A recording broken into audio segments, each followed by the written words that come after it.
Hello friends, welcome back to my channel your baby week है। तो आज हम आ गए हैं सवाल जवाब की सीरीज़ में एक नेक्स्ट वीडियो लेकर। ये हमारा तीसरा वीडियो रहेगा।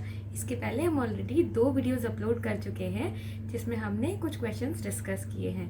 तो आइए बिना टाइम वेस्ट किए शुरू करते हैं हमारे इस वीडियो को। तो सबसे पहले हम लेते हैं क्वेश्चन नंबर 1। तो आपका बेबी चौंक क्यों जाता है? आपका जो न्यू बॉर्न है वो अक्सर चौंक जाता है, तो ऐसा क्यों होता है?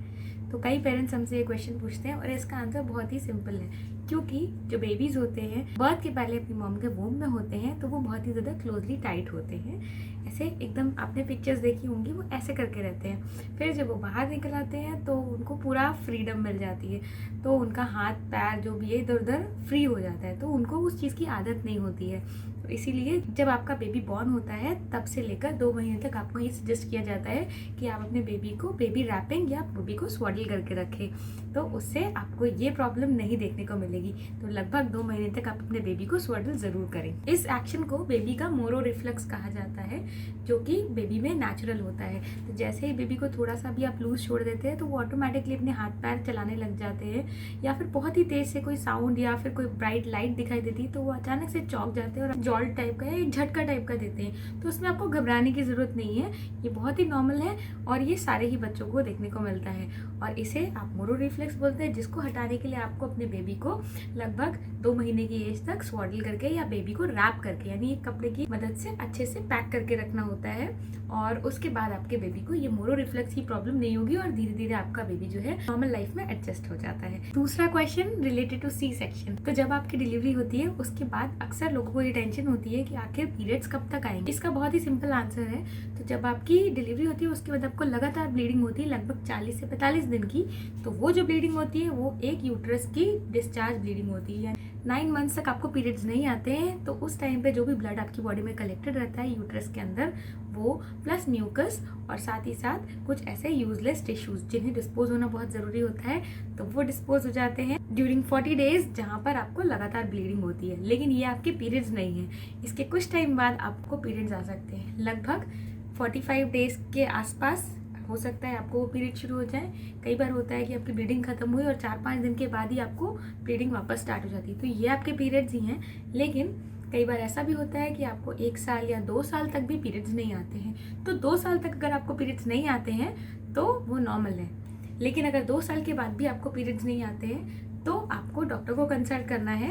जनरली जब मदर्स ब्रेस्ट फीड करती हैं तो उस टाइम पे पीरियड्स डिलेड होते हैं, लेकिन 2 साल से ज़्यादा अगर ऐसा होता है तो आपको डॉक्टर को जरूर मिलना चाहिए। Next question new born baby से रिलेटेड, यानी कि हमें आइडियल बेड टाइम क्या देना चाहिए अपने बेबी को जब हम बेबी को स्लीप रूटीन स्टैब्लिश करना चाहते हैं। तो जनरली न्यू बॉर्न तो अपने हिसाब से उठते हैं और अपने हिसाब से सोते हैं। जैसे कि मैंने पहले वाले वीडियो में आपको बताया था कि न्यू बॉर्न्स जो होते हैं वो एक डिफरेंट टाइम शेड्यूल को फॉलो करते हैं। 3 to 4 मंथ्स के टाइम के बाद वो अपने आप से आप उनको स्लीप ट्रेन कर सकते हैं और उसके बाद वो अपने आप आपके टाइम के हिसाब से एडजस्ट हो जाते हैं। तो उसी में आता है नेक्स्ट क्वेश्चन कि आखिर आप स्लीप रूटीन को कब किस टाइम पर स्टैब्लिश कर सकते हैं। तो रिसर्चर्स के हिसाब से 6 o'clock से लेकर 8 बजे तक के बीच का जो टाइम है शाम को, तब आपको अपने बेबी को बेड पर रख देना चाहिए सुलाने के लिए।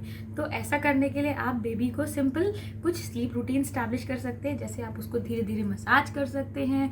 उसके साथ ही साथ आप बेबी को बेड टाइम स्टोरीज रीड कर सकते हैं, उसकी ड्रेस चेंज कराते हैं और बहुत ही रिलैक्सिंग एनवायरनमेंट बना के देते हैं। तो इसके साथ बेबी को ये समझ आ जाता है कि ये सोने का टाइम है और बेबी धीरे धीरे करके सो जाता है। इस स्लीप रूटीन को स्टैब्लिश करने के लिए लगभग 3 घंटे का टाइम लगता है। तो जब आपको बेबी को सुलाना है उसके 3 घंटे पहले से ही टाइम स्टार्ट कर दीजिए, जब आपको जो ये सारी एक्टिविटीज़ करनी है, क्योंकि ये थोड़ा सा टाइम लेगा। तो आपको लगभग 3 घंटे पहले से बेबी को ये सिखाना है कि आप सोने का टाइम हो गया, और बार बार छोटे छोटे ऐसे वर्ड्स यूज़ करते रहिए कि नाइटी नाइट या स्लीप टाइम या चलो बेबी सोने चलते हैं। ऐसी चीज़ें आप बार बार बेबी को बोलते रहेंगे तो बेबी बहुत जल्दी एसोसिएट कर लेगा कि अब ये सोने का टाइम हो गया है। कभी कभी ऐसा होता है कि आप अपने बेबी को 8 बजे तक नहीं सुला पाते हैं, तो उसके बाद अगर आप डिले करते हैं तो क्या होता है, तो उसके बाद सुलाने से जनरली ये होता है कि आपका बेबी जो है बहुत ही ज़्यादा फसी या चिड़चिड़ा हो जाता है और उसकी स्लीप बहुत ही ज़्यादा डिस्टर्ब होती है। कई बार ऐसा होता है कि आप बच्चे को ज़्यादा टाइम तक अवेक रखने की कोशिश करते हैं ताकि वो सुबह ज़्यादा टाइम तक जगे, लेकिन ऐसा नहीं होता है। जब आप बेबी को ज़्यादा टाइम तक अवेक रखते हैं तो बस एक ही इसका साइड इफेक्ट होता है कि आपका जो बेबी है उसकी स्लीप कम हो जाती है।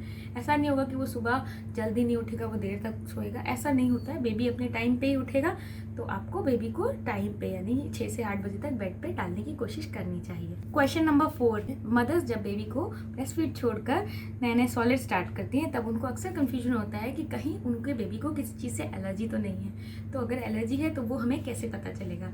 तो उसके लिए बहुत ही सिंपल तरीका है, आप कुछ साइंस को नोट करिए। कई चीज़ें होती हैं जो आपके बेबी को सूट नहीं करती है। जनरली जैसे बोला जाता है कि कुछ नट्स आपके बेबी को सूट नहीं करते हैं, जो एग का वाइट पोर्शन होता है वो आपके बेबी को एलर्जी प्रोवाइड कर सकता है। तो इसी तरीके से कुछ फिश हो सकता है आपके बेबी को एलर्जी प्रोवाइड करे। तो ऐसी चीज़ें जनरली आपको अवॉइड करनी चाहिए। लेकिन मान लीजिए इसके अलावा भी कोई चीज़ है या ये भी फूड आप दे रहे हैं, तो आपको पता कैसे करना है? उसके लिए सिंपल साइंस है।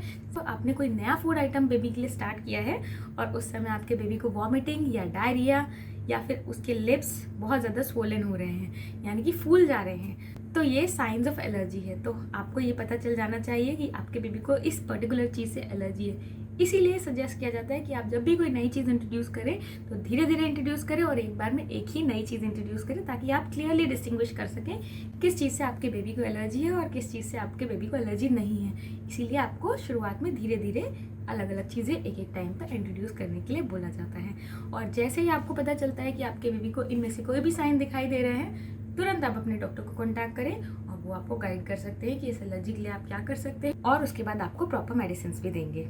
और अब हम पहुंच गए हैं अपने लास्ट क्वेश्चन पे। लास्ट में हमने जो क्वेश्चन पिक किया है उसमें हमसे ये पूछा गया है कि जब हम बेबी को ब्रेस्ट फीड करा रहे हैं तो क्या हम मेडिसिन भी ले सकते हैं? तो आंसर है जी हाँ। कई ऐसी कंडीशंस होती हैं, जैसे कि आपको कोई अंडरलाइंग कंडीशंस हैं या आपको किसी तरीके की एलर्जी है या आप सी सेक्शन मॉम है, तो उससे रिकवर करने के लिए भी आपको कुछ मेडिसिन दी जाती हैं। तो जनरली आपको डॉक्टर्स बेबी सेफ या ब्रेस्ट फीडिंग के लिए सेफ मेडिसिन ही एडवाइस करते हैं, और आपको वो मेडिसिन अपने डॉक्टर से कंसल्ट करके ही लेनी है जिसका कोई भी बुरा असर आपके बेबी के ब्रेस्ट फीडिंग पे नहीं हो। तो आपको ऐसी मेडिसिन डॉक्टर सजेस्ट करते हैं जो कि ब्रेस्ट फीडिंग में कोई भी इंटरफेरेंस नहीं करेंगी और वो आप आराम से कंज्यूम कर सकते हैं, और आपको कोई टेंशन नहीं होगी कि आपका बेबी कहीं उन मेडिसिन को कंज्यूम तो नहीं कर ले रहा है, क्योंकि वो चीज़ें अगर मान लीजिए आपके ब्लड में मिक्स होकर या ब्रेस्ट मिल्क में मिक्स होकर बेबी तक जाती भी है तो उस तरीके का कोई नुकसान वहाँ पर उसे नहीं होगा। इसलिए डॉक्टर्स ऐसी दवाइयाँ ही प्रिस्क्राइब करते हैं जो कि इस ड्यूरेशन के लिए बहुत ही ज़्यादा सेफ रहे। अगर मान लीजिए आपको फीवर भी आता है या कफ एंड कोल्ड भी है, तो आपको वो ही मेडिसिन दी जाती हैं जो बेबी सेफ है या जो ब्रेस्ट फीडिंग के दौरान आप ले सकते हैं। तो आप बिना डॉक्टर से पूछे सेल्फ मेडिकेशन बिल्कुल मत करिए।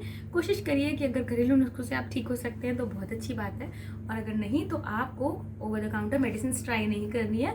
आपको सिर्फ और सिर्फ अपने डॉक्टर से पूछ कर ही मेडिसिन लेनी है और अपने डॉक्टर से पूरा डिस्कशन करना है कि आपको क्या क्या प्रॉब्लम्स हैं, आप ब्रेस्ट फीड कर रहे हैं यानी आप एक लैक्टेटिंग मदर हैं, और उसके बाद डॉक्टर आपकी कंडीशंस के बारे में पूरा डिटेल्स जानने के बाद ही आपको कोई मेडिसिन सजेस्ट करेंगे, तो आप बिना डर के ले सकते हैं। तो फ्रेंड्स, आई होप मेरे 5 क्वेश्चंस आपको बहुत पसंद आए होंगे और आपके लिए बहुत ज़्यादा हेल्पफुल होंगे। अगर ऐसा है तो आप हमारे इस वीडियो को ज़रूर लाइक करें, और अगर ये क्वेश्चंस किसी और के लिए भी यूज़फुल लगते हैं तो आप उसे ज़रूर शेयर करें।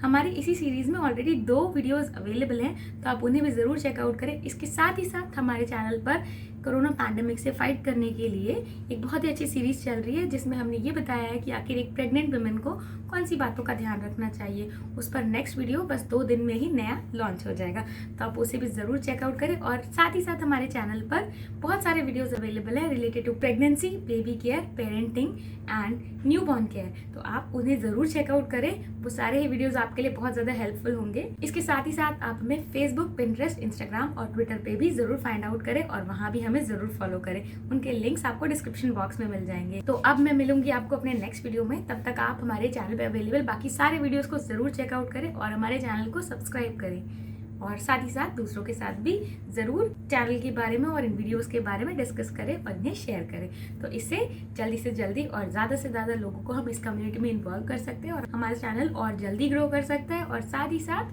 बाकी लोगों की भी बहुत ज़्यादा हेल्प हो सकती है। So thank you so much. Take very good care of yourself and your loved ones. Bye bye.